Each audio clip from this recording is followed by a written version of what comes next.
एक दड़ो 20 मीटर ऊंचाई नीचे तरफ पड़े छे। एक दड़ो 20 मीटर ऊंचाई नीचे तरफ पड़े छे। नीचे અથડાય છે ત્યારે नीचे અથડાય છે ત્યારે 30% ऊर्जा गुमावे छे। तो आ અથડામણ बाद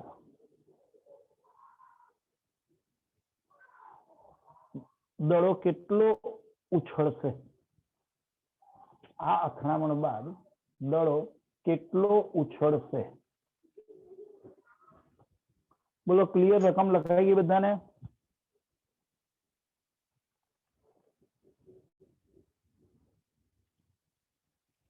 બે લખાઈ ગઈ છે રકમ? સર ફરીથી જો એક દડો 70 મીટર ઊંચાઈએથી એક દડો हाँ एक दड़ो 20 मीटर ऊंचाईएથી मुक्त पतन आपवामां आवे छे। जमीन ने અથડાય છે ત્યારે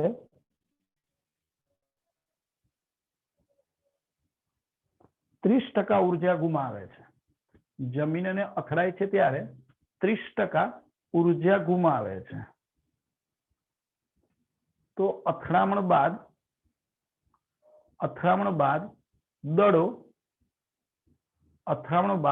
દડો કેટલી ઊંચાઈએ જશે? અથડામણ બાદ દડો કેટલી ઊંચાઈએ જશે?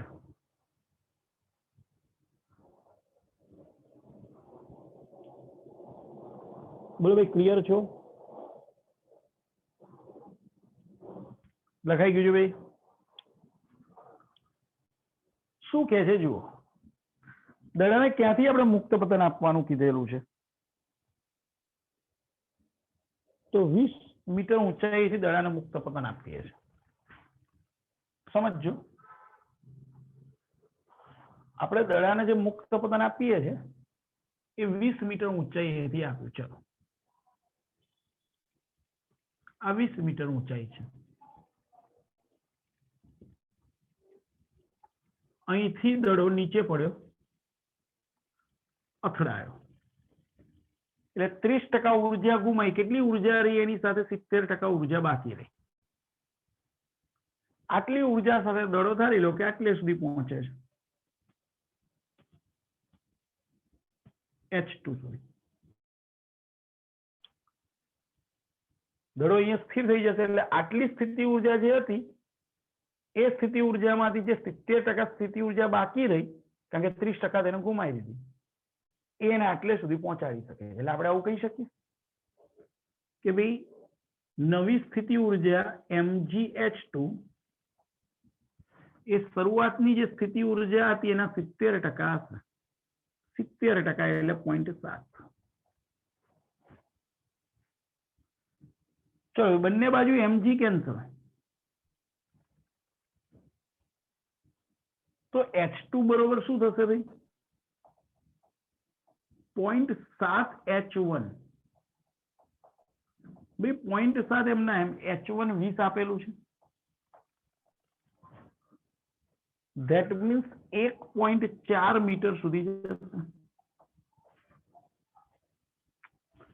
બોલો ભાઈ, ક્લિયર છો?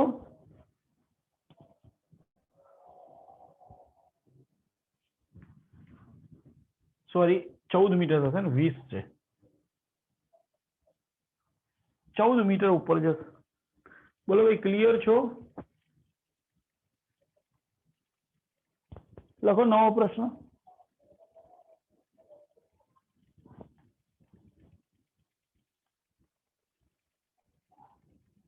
સર આ ફરીથી સમજાવો ને। જો ભાઈ, પદાર્થ 20 મીટર ઊંચાઈથી પડે ત્યારે એની પાસે શું છે? mgh1 જેટલી સ્થિતિ ઊર્જા છે। હવે જ્યારે નીચે અથડાય ત્યારે 30% ઊર્જા ગુમાવી દે, તેની જોડે બાકી કેટલી રહી? 70%। હવે એ 70% સ્થિતિ ઊર્જા સાથે ઉપર તરફ જાય છે। જેમ જેમ ઉપર જશે એમ એ ઉર્જા સ્થિતિ ઉર્જા સ્વરૂપે સંગ્રહ પામતી જશે એટલે કે H2 સુધી જાય. ધેટ મીન્સ આ 70% સ્થિતિ ઉર્જા એ નવી mgH2 જેટલી થવી જોઈએ. ધેટ મીન્સ mgH2 બરોબર શરૂઆતની સ્થિતિ ઉર્જાના 70%. એટલે mg બંને બાજુ કેન્સલ, માટે H2 બરોબર 0.7 H1. H1 ની કિંમત મૂકી દીધી 20, માટે જવાબ થયો 14. ખ્યાલ આવ્યો છે ભાઈ દરેકને? हाँ सर. ચલો લખો નવો પ્રશ્ન.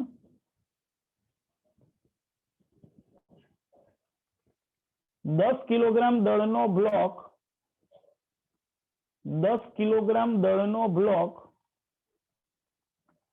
x દિશામાં 10 મીટર પર સેકન્ડની અચળ ઝડપથી ગતિ કરે છે. x દિશામાં 10 મીટર પર સેકન્ડની અચળ ઝડપથી ગતિ કરે છે. તેની ગતિ દરમિયાન x બરોબર 20 મીટર થી x બરોબર 30 મીટર દરમિયાન તેની ગતિ દરમિયાન x બરોબર 20 મીટર થી 30 મીટર દરમિયાન f બરોબર 0.1x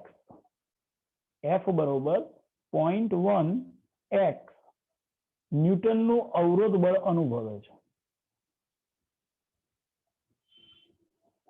તો તેની અંતિમ ગતિ ઉર્જા ખાલી જગ્યા. તેની અંતિમ ગતિ ઉર્જા ખાલી જગ્યા.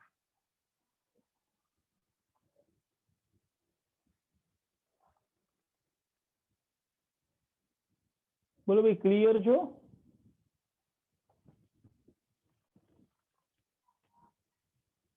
રકમ લખાઈ ગઈ? ચલો શું કહે છે આપણને? 10 કિલોગ્રામ દળનો એક બ્લોક છે. ચલો ભાઈ, આ 10 કિલોગ્રામ દળનો બ્લોક આ બ્લોક x દિશામાં ગતિ કરે છે. એનો વેગ આપ્યો છે, એને પ્રારંભિક વેગ કહીએ. એ વેગ આપણને આપ્યો છે 10 મીટર પર સેકન્ડના વેગથી ગતિ કરે છે.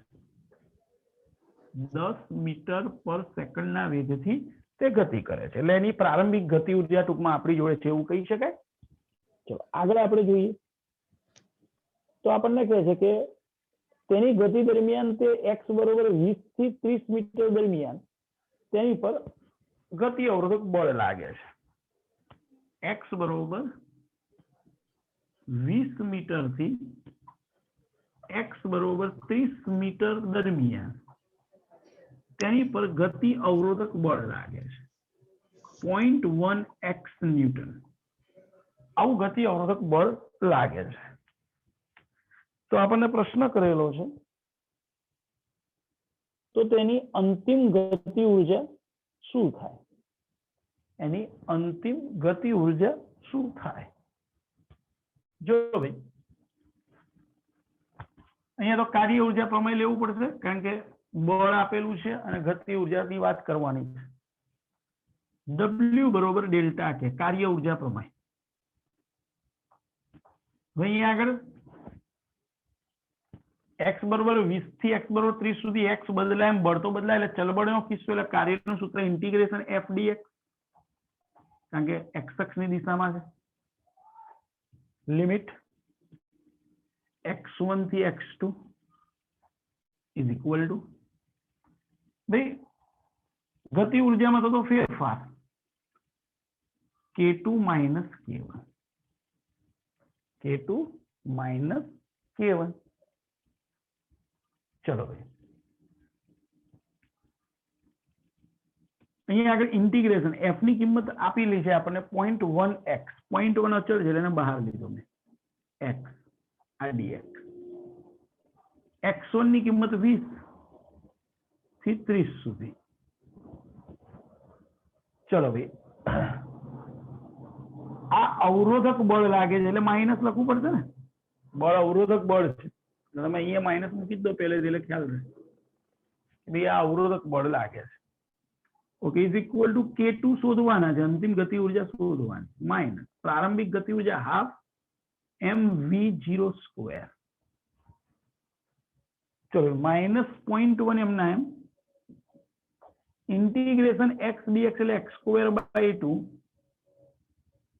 Limit 20 to 30 is equal to, ચલો ભાઈ K2 એમના એમ માઇનસ હાફ, ચલો ભાઈ m 10 કિલોગ્રામ v0 સ્ક્વેર 10 નો વર્ગ 100, તો K2 બરોબર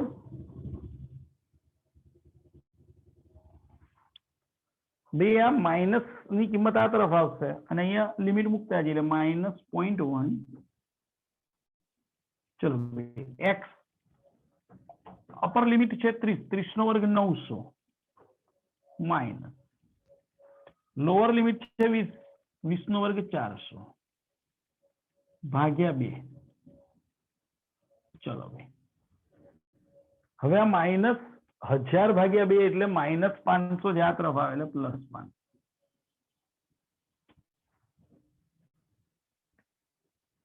ચલો ભાઈ સાદું રૂપ આપો તો K2 બરોબર આ 900 માંથી 400 ગયા એટલે 500, 500 ભાગ્યા 2 એટલે 250, 250 ગુણ્યા 0.1 ધેટ મીન્સ 25 વત્તા 500, બોલો ક્લિયર છો ભાઈ? ખ્યાલ આવે દરેકને? હવે અહીંયા વિચારજો કે બળ આપણે બહારથી લગાડીએ એવું કીધું છે ને, અવરોધક બળ કીધું છે ને, અચળ ઝડપથી ગતિ કરે છે, ગતિ દરમિયાન F બરોબર 0.1x ન્યૂટન અવરોધ બળ અનુભવે છે. જો ભાઈ આટલું અવરોધક બળ એ અનુભવે છે એટલે નેચરલ વસ્તુ છે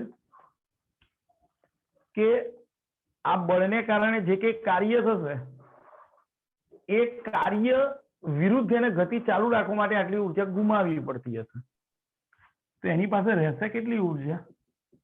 475 જો. બોલો ભાઈ ક્લિયર છો?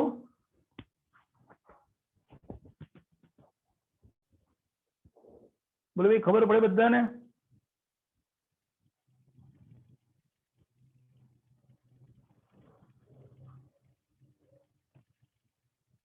લખો નવો પ્રશ્ન.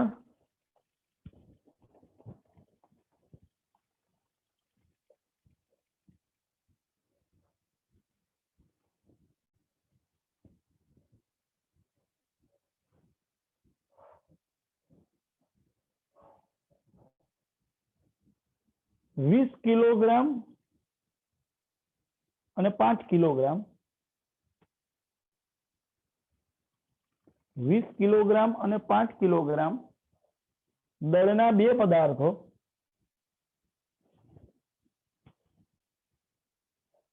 A અને B છે. 20 કિલોગ્રામ અને 5 કિલોગ્રામ દળના બે પદાર્થો A અને B છે. જો તે બંને TA અને TB સમયમાં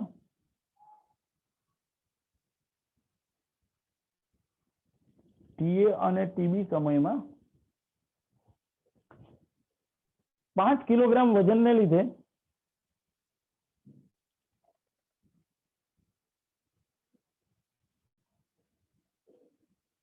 સમાન ગતિ ઉર્જા મેળવે છે.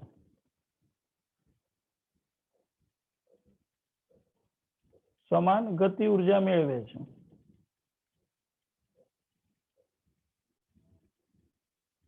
તો TA upon TB બરોબર ખાલી જગ્યા.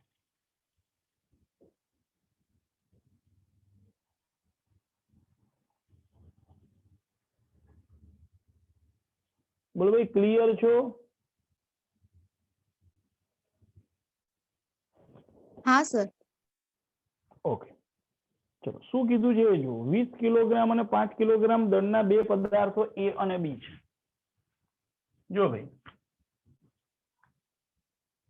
એક પદાર્થ A છે જે 20 કિલોગ્રામ નો છે અને બીજો પદાર્થ છે એ 5 કિલોગ્રામનો છે. ભાઈ બંનેની ગતિ ઉર્જા કેવી છે તો કે સમાન છે. બંનેની ગતિ ઉર્જા સમાન છે. that means half ma va square is equal to half mb vb square. चलो भाई, तो va by va square by vb square શું થશે? તો vb square નામ છેદમાં લઈ ગયા તો ma છેદમાં થશે, હાફ હાફ તો ઉડી ગયા છે એટલે mb by ma.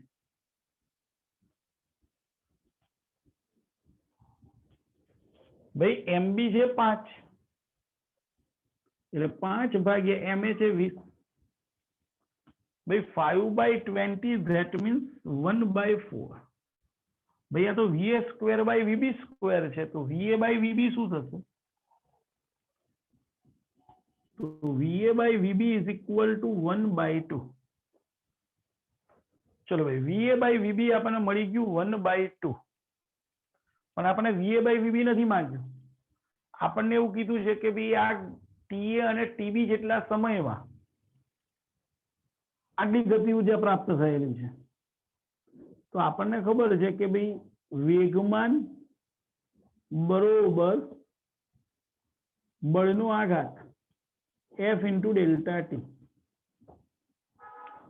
વેગમાનમાં ફેરફાર બરોબર બળનો આઘાત. that means ma va બરોબર f into ta. ભાઈ બળ તો એક સરખું 5 કિલોગ્રામ વજનનું બળ લગાડ્યું છે. આપણે કીધું છે 5 કિલોગ્રામ વજનને કારણે. that means બળ બંનેમાં એક સરખું 5 કિલોગ્રામ વજનનું લગાડવામાં આવેલું છે એટલે f સમાન છે એટલે f એવું નથી લખતો. જ્યારે mb vb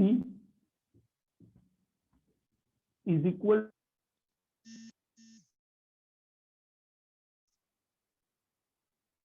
આપણે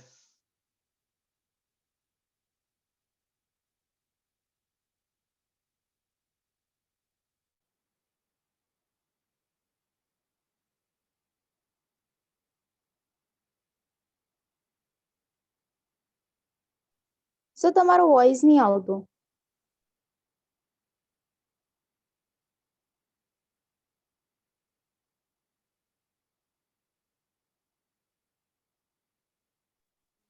સર ઓ સર, તમારો વોઇસ નહીં આવતો.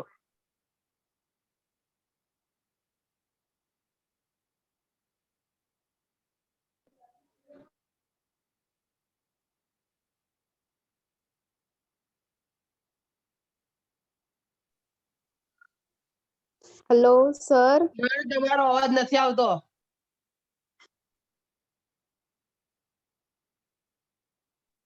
ઓ સાહેબ,